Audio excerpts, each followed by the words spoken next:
اینجا معبد آمون است. ما امروز در مراسم صبحگاهی بیدار شدن آمون، خدای بزرگ مصریان، شرکت میکنیم. یعنی آمون خدای بزرگ مصریان دیشب را در خواب بوده؟ آری، آمون و خدایان دون پایه تر از او شبها را استراحت میکنه.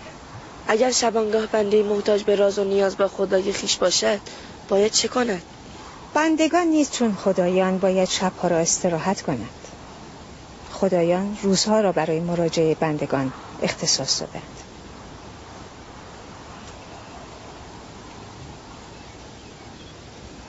داخل می رویم.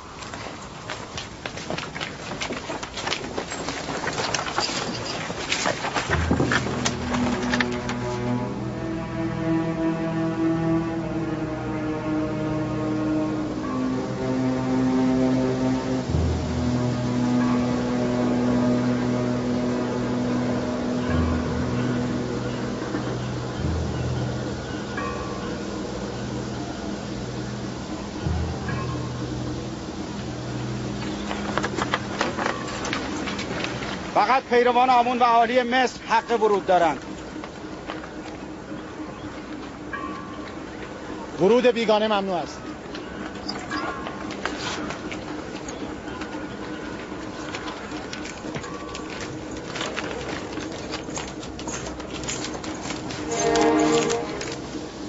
همه کاهنان پیشتر خود را در نیل مقدس تطهیر کردند. آنها قصد ورود به داخل معبد را دارند. جز کاهنان هیچ کس حق ورود به داخل معبد را ندارد.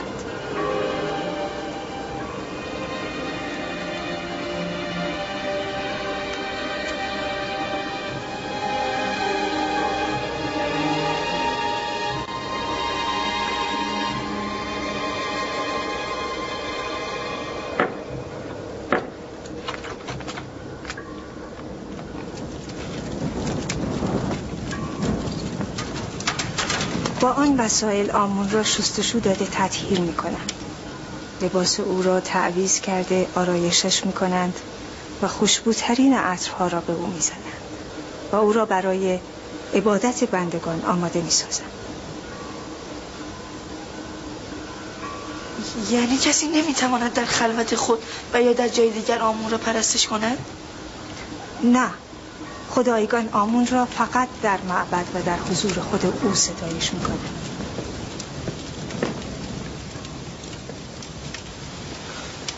ولی من شنیدم که خداوند در همه جا هست.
ای روح بلند خداوندگار ما آمون که به آسمان ها پرواز کردی، اینک به شمایل مادی و جسم زمینی خویش بازگرد تا بار دیگر امور بندگان و پرستندگان را در ید با کفایت خویش بگیری. ای خدای بزرگ آمون کریم، ای خدای بزرگ آمون کریم، در صلح و آرامش بیدار شو، در صلح و آرامش بیدار شو.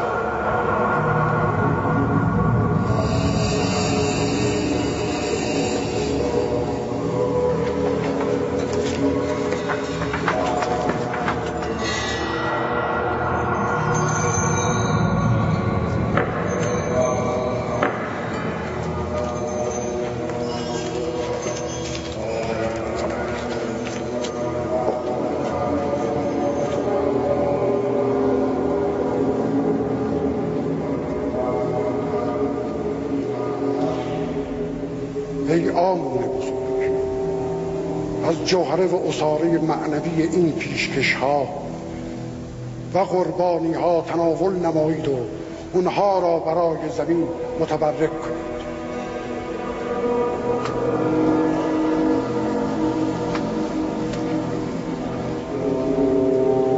کافی است، بردارید بین کاهنان و مردم تقسیم کنید.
میبینی آمون چه زیبا شده؟ چه خوب او را آراستند؟ پرستندگان او زر و زیور او را بر نمی‌دارند؟ نه، کاهنان مراقبند. کسی جرأت چنین کاری را ندارد. باید این گونه باشد، وگرنه ممکن است دوست‌ها به آمون دستبرد بزنند. من فکر می‌کردم آمون از ما مواظبت، ولی اکنون میگویید که آمون نیاز به مواظبت کاهنان و بندگان دارد. چه اشکالی دارد؟ آمون بهترین و مهمترین چیزی است که ما داریم. باید از او مواظبت شود.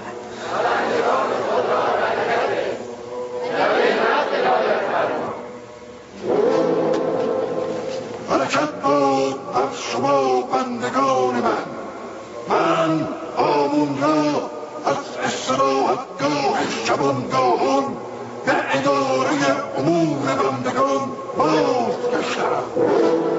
به اراده من صبح درید و زندگی آغاز شد. برنید برای من که خدای شمایم تلاش کنید.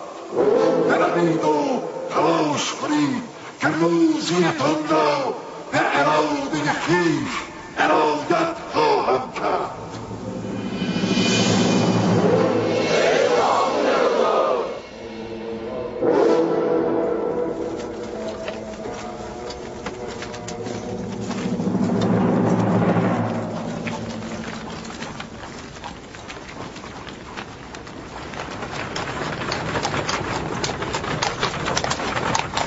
ببخشید دامون، این آمون بود که سخن میگفت؟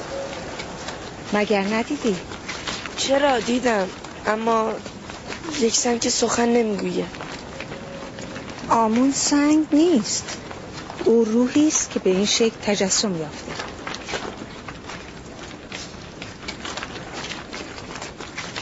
مرا ببخش. آمون خدایی بی نیاز و تواناست. ولی من امروز نیازهای گوناگون او را دیدم. او به استراحت نیاز داشت، او به لباس و زیورالات و شستشو هم نیاز داشت، او حتی برای حرکت کردن به یاری کاهنان نیاز داشت. او توان مواظبت از خود را نداشت، به کمک دیگران نیازمند بود. او به جا و مکان و زن و فرزند و خیلی چیزهای دیگر نیازمند بود. یعنی ما که خود راه می رویم توان پوشیدن، تزیین و شستشوی خود را داریم، از آمون بی نیازتریم؟ نیستی؟ در برابرش احساس عجز کردم. او فقط ظاهرش یک کودک است. توان پاسخگویی به بسیاری از سوالاتش را نداشتم. بسیاری از پاسخها برای خودم هم قانع کننده نبود. او بسیار زیرک است. نگران نباش، من او را با خود به معبد برده و همه چیز را به او خواهم آموخت.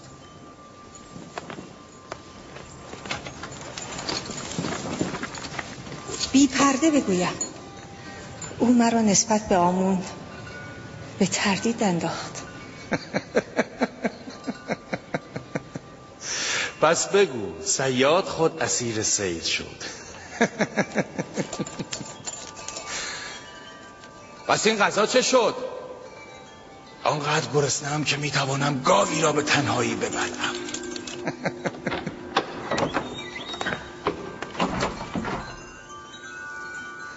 غذا حاضر است علی جناب.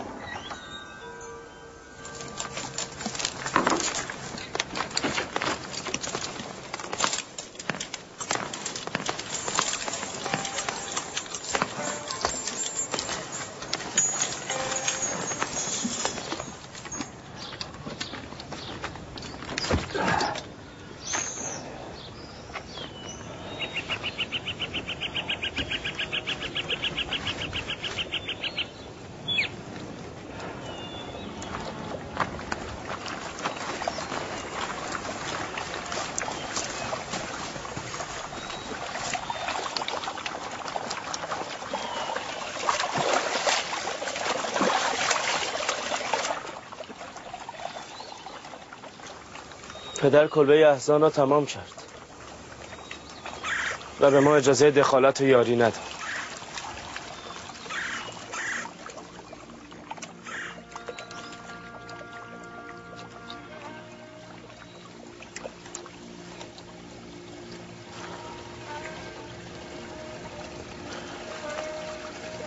این کلبه احزان من است، کلبه‌ای که مابقی عمر را در آن سپری نموده و در فراق یوسف مویه خواهم کرد و در سر این راه در انتظار بازگشت او خواهم بود. پدر، شما فکر میکنید برادرم یوسف باز میگردد؟ تردیدی نیست دخترم، ما همیشه باید منتظر بازگشت او باشیم. نمیخواهی یوسف را فراموش کنی؟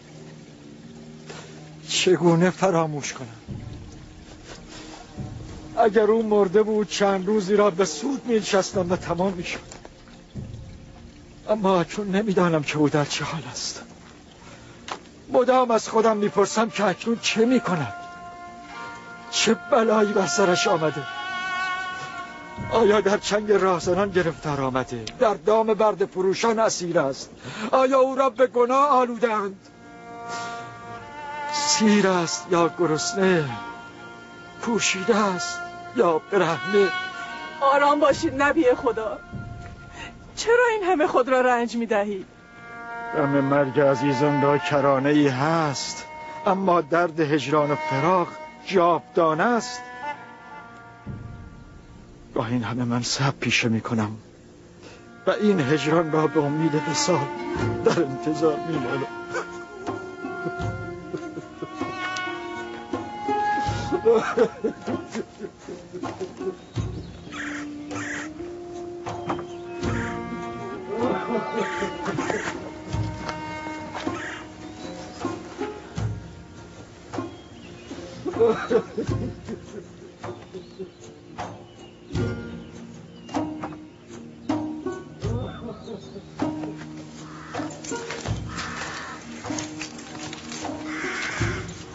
عرابه من آماده است.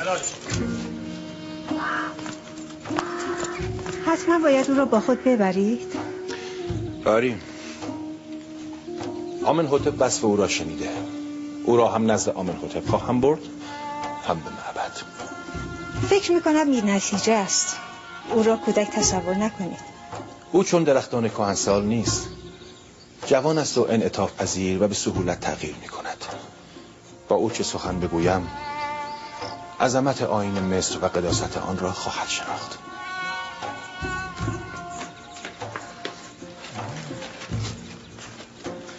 یوزارسیف جوان ما آماده است؟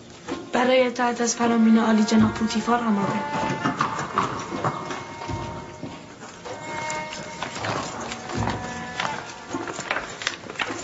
یوزارسیف، عرابه خطرناک است، مراقب خودت باش. اطاعت بانوی. اتفاقی نمی افتد، نگران نباشید. درون عرابه او را کنار خود سوار خواهم کرد. مراقب خودت هم باشی.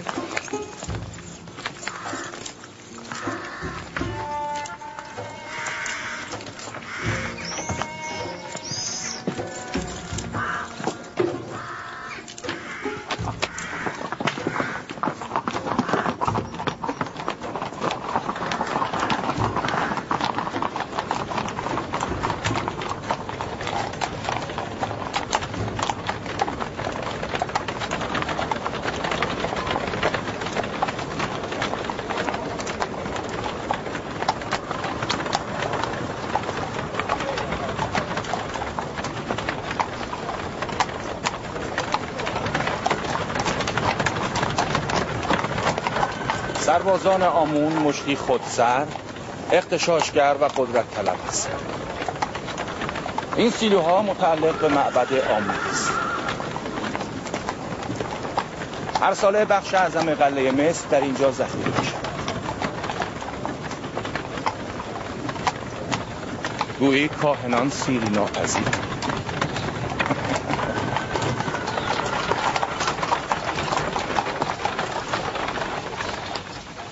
آن باغ و زنان که می‌بینید به ظاهر متعلق به آمون است. مزار و احشام متعلق به آمون را قبلا در کنار نیل دیدم. آن حیوانات هم که فربه شدن شکم کاهنان معبد را پر می‌کند.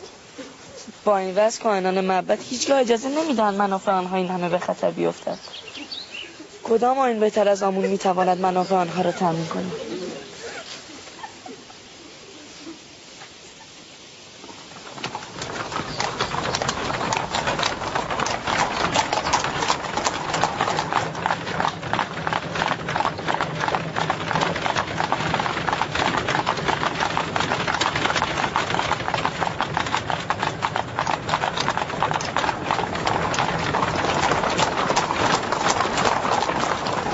این هم یکی از راه‌های حفظ پیروان آمون. هر گروهی را باید به طریقی موتی کرد. خلایق بعضی بنده نامند، بعضی بنده مالند و بعضی بنده نان. اما بسیاری از مردم مصر آنان را شناختند و فریب نمی‌خورند. بانو زلیخا گمان می‌کنند که جناب پوتیفار می‌خواهند ارزش‌ها و عظمت مردم مصر را به من بیاموزند. ولی به عکس من می‌خواهم پوشالی بودن و زشتی‌های آیین مردم مصر را به تو نشان دهم.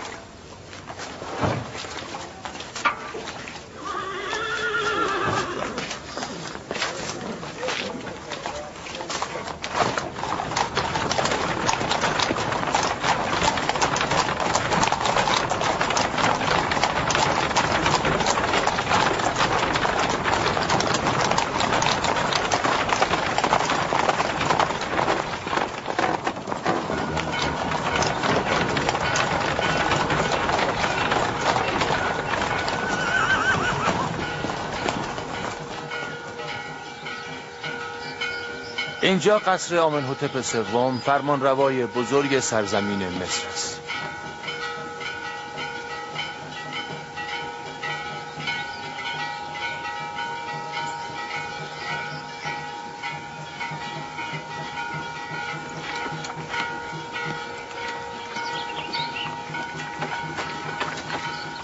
اینها کیستن؟ به نظر مصری نمی‌آیند.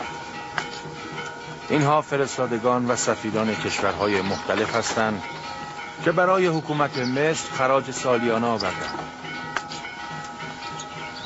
خراج یعنی چی؟ کشورهایی که زیر سلطه حکومت مصر هستند باید سالیانه بخشی از درآمد و اندوخته خود را به حکومت مصر بپردازند تا ما از آنها در برابر هجوم بیگانگان حمایت کنیم.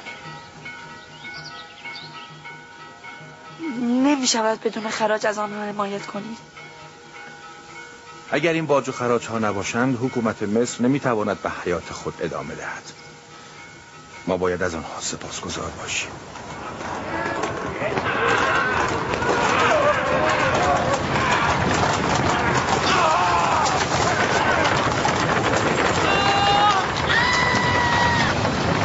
این وحشی ها سواران و قشون معبد آمون هستند. تو اینجا بمان؟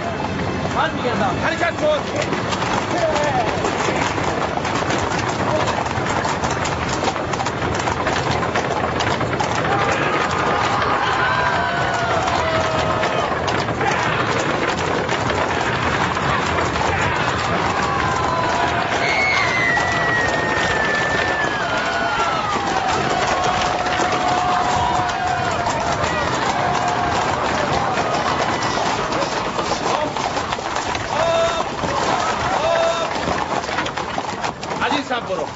باید راه را بر آنان ببندیم. حرکت کن!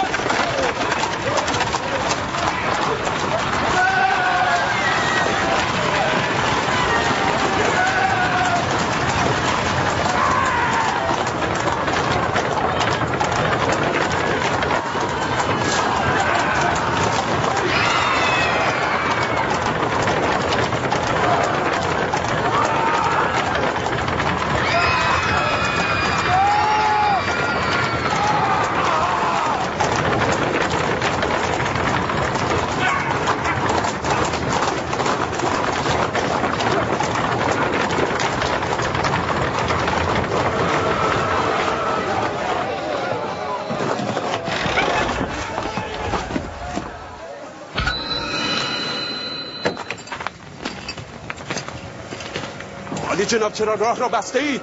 بگویید راه را باز کنند.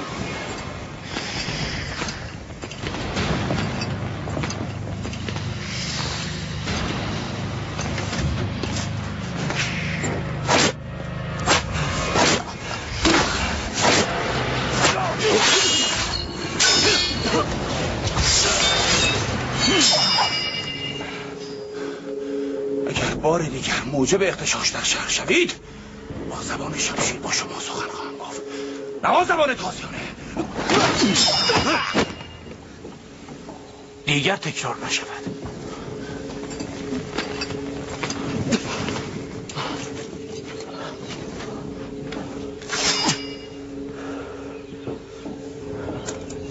معبد آمون این اهانت را بی پاسخ نخواهد گذاشت. با نخبه‌ها بگویید وحشیگری و افسار گسیختگی سربازان آمون را مهار کند، وگرنه پاسخ سختی از پوتیفار دریافت خواهد کرد.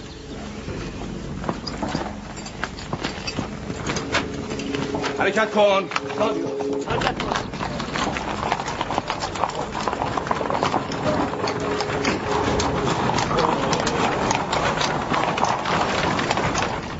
سربازان گستاخ معبد آمون باید تنبیه می‌شدند. آنها بسیار بی‌پروا و گستاخ شده.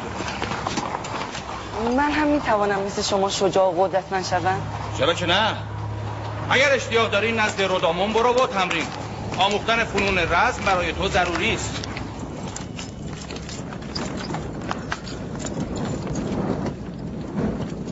عالی جناب بوتیفار اجازه تشرف محضر خدایگان آمنحتپ سوم را دارند.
درود بر فرمانروای مقتدر و خداوندگار مردم مصر، فرزند خدایان عالی جناب آمنحتپ.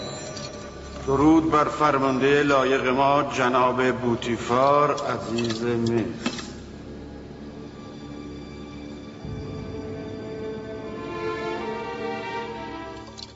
بوتیفار. بله فرمانروا. تو به تازگی در کارگاه خدایان نبودی؟ جز خداوندگار من جناب آمنحتپ کسی را به کارگاه خدایان راه نیست؟ گفتم شاید خدایان با دست خویش این کودک را سرشته و به تو هدیه کردند. این دردانه چیست؟ مصاحب جدید من است. به تازگی خریدم. مصاحب؟ پوتیفار، تو در زمره کودکان در آمده یا او هم تراز بزرگان است؟ به ظاهر کودک اما بزرگ است. نکته دان و دانا. چگونه دانایی است که هنوز تعظیم کردن به خداوندگار مصر را نیاموخته؟ هنوز فرصت آموختن نیافته فرمانروای من. او را عفو کنید. پسر جان، اسم تو چیست؟ یوسف علی جناب، اما صاحبان من به زبان مصری یوزارسیف صدایم میکنن. یوسف نامی عبرانی است جناب فرمانروا، یعنی غم‌انگیز، ریشه در تأسف دارد. این چهره را اندوه نباید. یوزارسیف نامی شایسته تر است.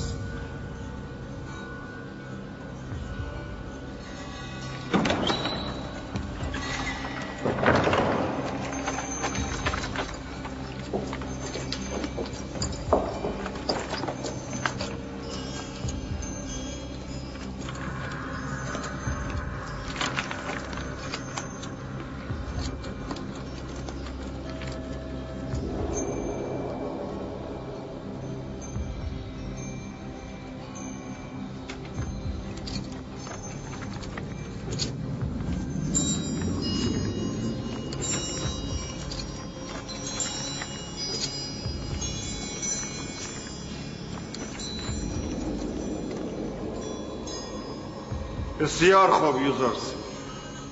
بوتیفار مدعی است که تو نکته‌گر شکوه و عظمت مصر را چگونه می‌بینی؟ اگرچه اظهار فضل در محضر بزرگان دور از ادب است، اما حال که فرمانروا اهم می‌کنند سخن می‌گویم. عظمت و بزرگی مصر برای من حیرت آور است.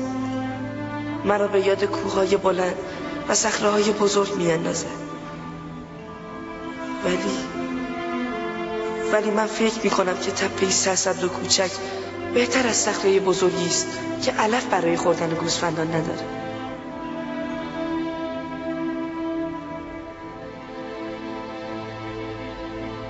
به راستی تو قدرت و عظمت مصر را چون کوههای بلند می‌بینی؟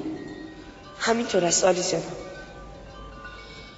اما اگر قدرت در خدمت محرومان به کار گرفته شود زیباست. آفرین یوزرسی. تو ثابت کردی که ادعای جناب بوتیفار بی مورد نیست.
این تعظیم دور از شأن جانشین فرمان رواست.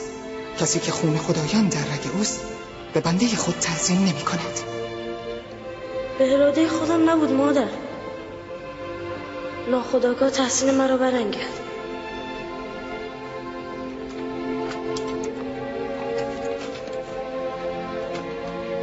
آیا جناب بوتیفار فقط برای معرفی هم صحبت خود به اینجا آمدن؟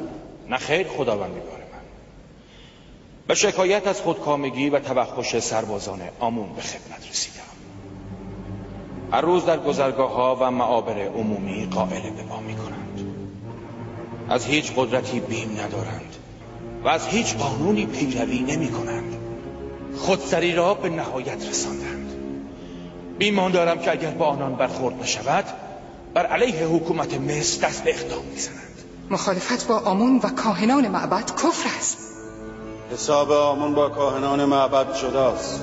همانقدر که به آمون معتقدیم در سرکوب کاهنان خودسر و اغتشاشگر باید می‌گذشت باشیم، ولی مایل به برخورد عجولانه نیستم.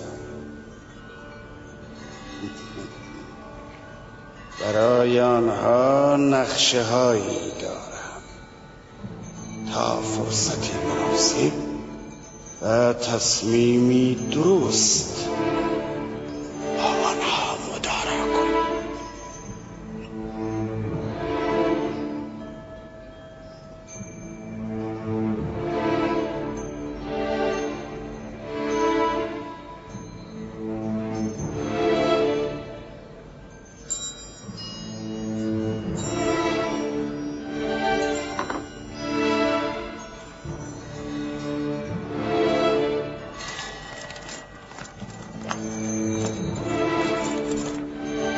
تو باید به خود ببالی یوزارسیف. تا کنون کودکی به زیبایی تو ندیدم. سپاسگزارم عالی جناب. من هم سخاوتمندتر از شما ندیدم.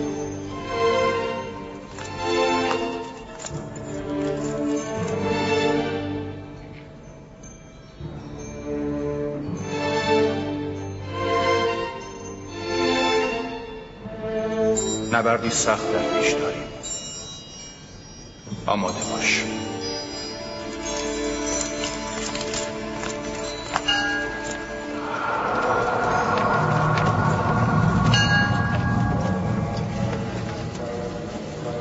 در ملأ عام در مقابل دیدگان همه با شلاق به سر و صورت من میزد. من اگر جای پوتیفار بودم فرمانده بی مقداری چون تو را میکشتم، ولی او از غفلت من استفاده کرد.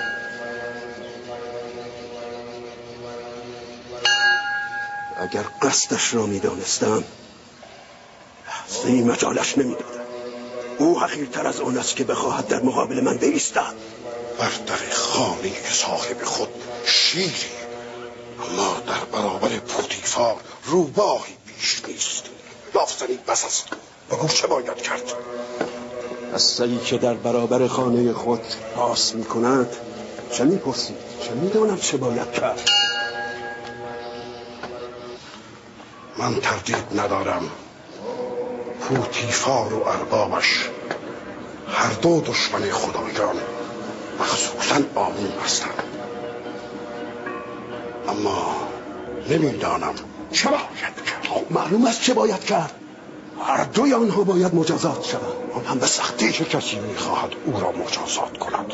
تو یا آن سربازان بی‌مقدارت؟ من اگر سربازان بیشتری داشتم تبس را از لوث وجود او پاک میکردم. تو اگر مرد جنگ بودی امروز نشان میدادی. پوتیفار و اربابش آمنهوتپ هر دو در اوج قدرتند. در صورت بروز جنگ بین معبد و دربار معلوم نیست که ما پیروز شویم.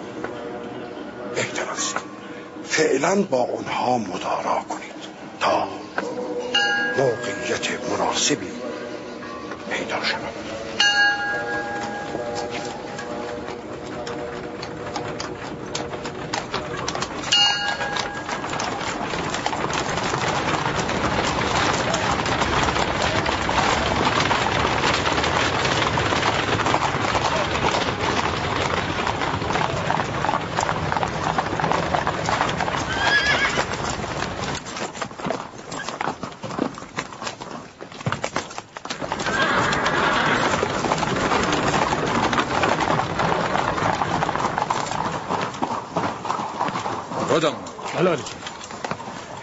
یک شاگرد مستعد و باهوش.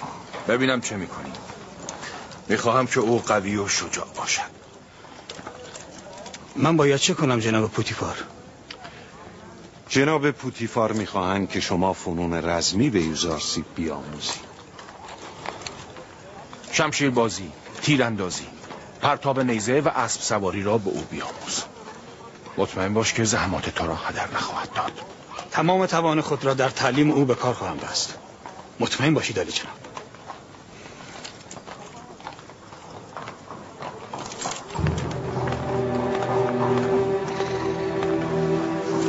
با من بیا.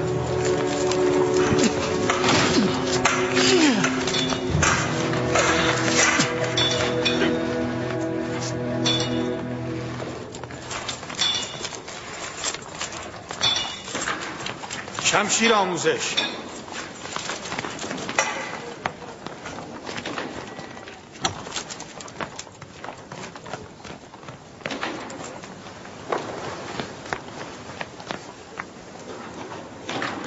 این شمشیر است؟ شمشیر کودکان. آن که میخواهد شمشیر پولادین به دست بگیرد ابتدا باید شمشیر چوبین را تجربه کند. آماده ای؟ از خودت دفاع کن. آفرین. تو باید مانع اصابت شمشیر من به خود باشی. آفرین. آماده؟ اگر شمشیر بود اکنون شکمت را دریده بودم. اکنون تو بزن. من به شکم شما بزنم؟ آری محکم بزن. دردتان میگیره. دلم راضی نمیشه. آنچه میگویم عمل کن. بزن. بسیار خوب. خودتان خواستید.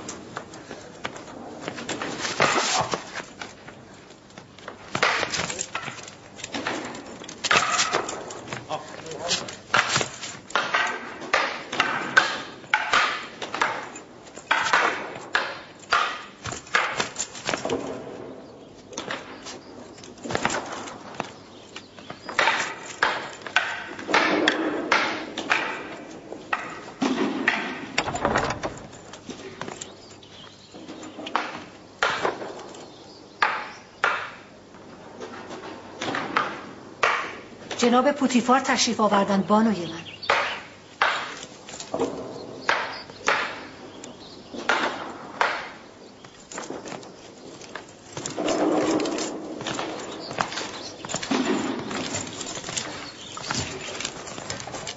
درود بر خداوندگار من عالی جناب پوتیفار.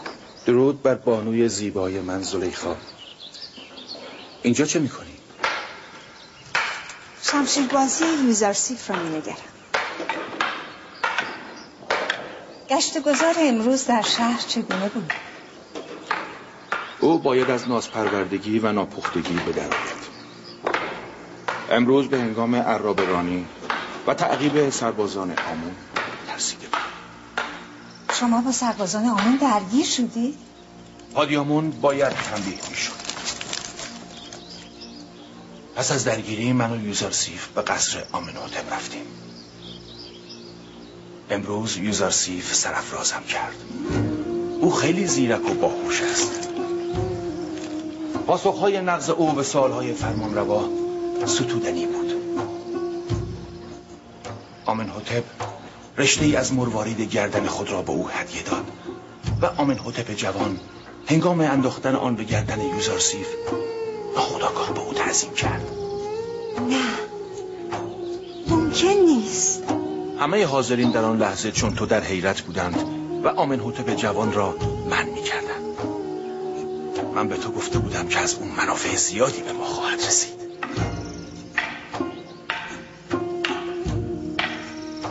من فکر میکنم او در بزرگی حکیمی فرزانه و بی‌نظیر شود.